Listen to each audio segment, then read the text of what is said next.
For those of you who have been following Clash of Clans Esports for the past couple of months now, you will know how messed up the meta is right now for pro players and competitive teams. I'm going to assume that if you clicked on this video, you understand the basics of how Clash of Clans Esports work. But for anyone who is new, hello, welcome, and allow me to briefly explain how Clash of Clans Esports work. For those of you who already know how Clash of Clans Esports work already, bear with me for just a bit. So at its core, Clash of Clans Esports functions is pretty simple. You have two clans of 5 players who face off against each other, with each player on every team only allowed 1 attack per match, for a grand total of 10 attacks per match. The teams alternate attacks and must attack in their time frame to allow for a great viewing experience for the Clash of Clans community who watch these great matches put on by the best in the world. In the end, the winner is determined by which clan gets the most stars after their 5 attacks.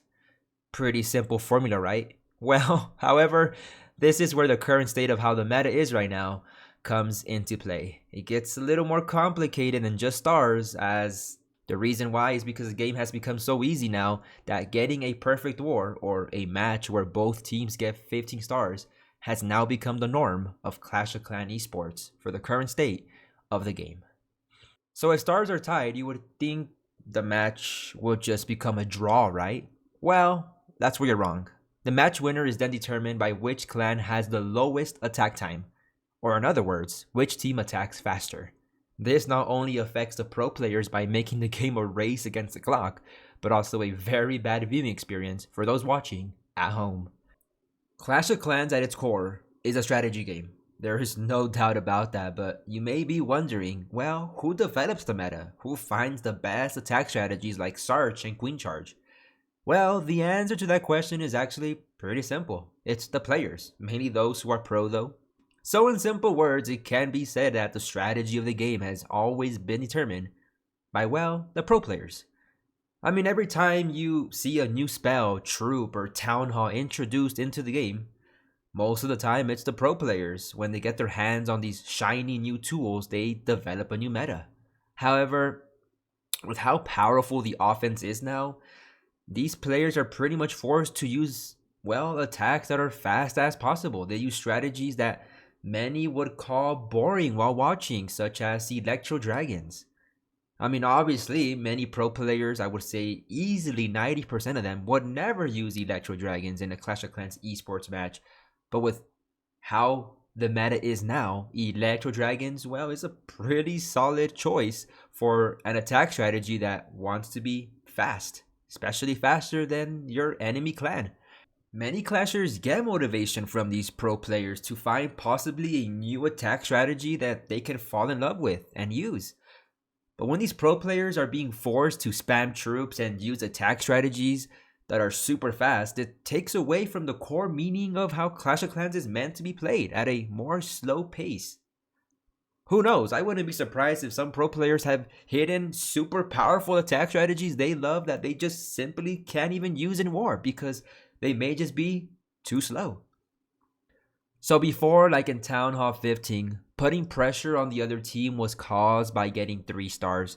However, now it is not by only getting 3 stars, but getting it in 2 minutes or less, which is just crazy to think about since Clash of Clans. The ultimate goal has always been to just get 3 stars, and time was never a factor. However, in the current state of the game, it sadly is. These pro players themselves have spoken out on social media platforms, for example, Twitter or X, where you can see the biggest names like Klaus and P. Castro expressing their frustration for the current state of the game. Many proposing ideas and solutions to Supercell which they can implement to fix this issue.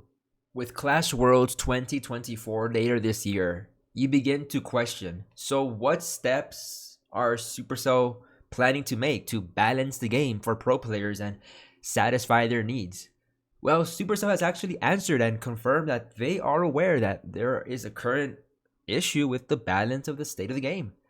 A couple of days ago, the podcast known as RTC or Reddit Talk Clash, a podcast hosted by the moderators of the official Clash of Clans subreddit, hosted Fury.